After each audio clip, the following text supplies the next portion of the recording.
আজি ময়ো ঘৰতে চাবোন বনাই ট্ৰাই কৰি চালোঁ। নেমুৰ ৰসেৰে বনাইছোঁ চাবোনটো। এতিয়া উলিয়াই চাওঁ কেনেকুৱা হৈছে। ধুনীয়া হৈছে চাওক।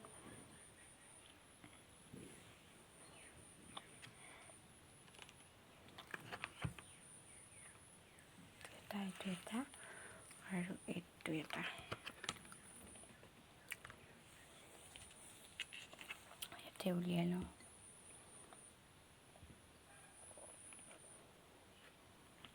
চাওকচোন ইমান ধুনীয়া দেখাইছে। এইটো এটা ৱাল হেংগিং বনাইছিলোঁ।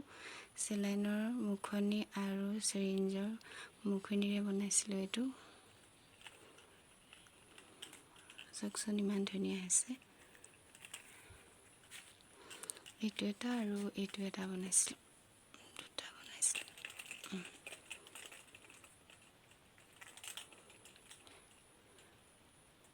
কেনেকুৱা হৈছে জনাবচোন আপোনালোকে।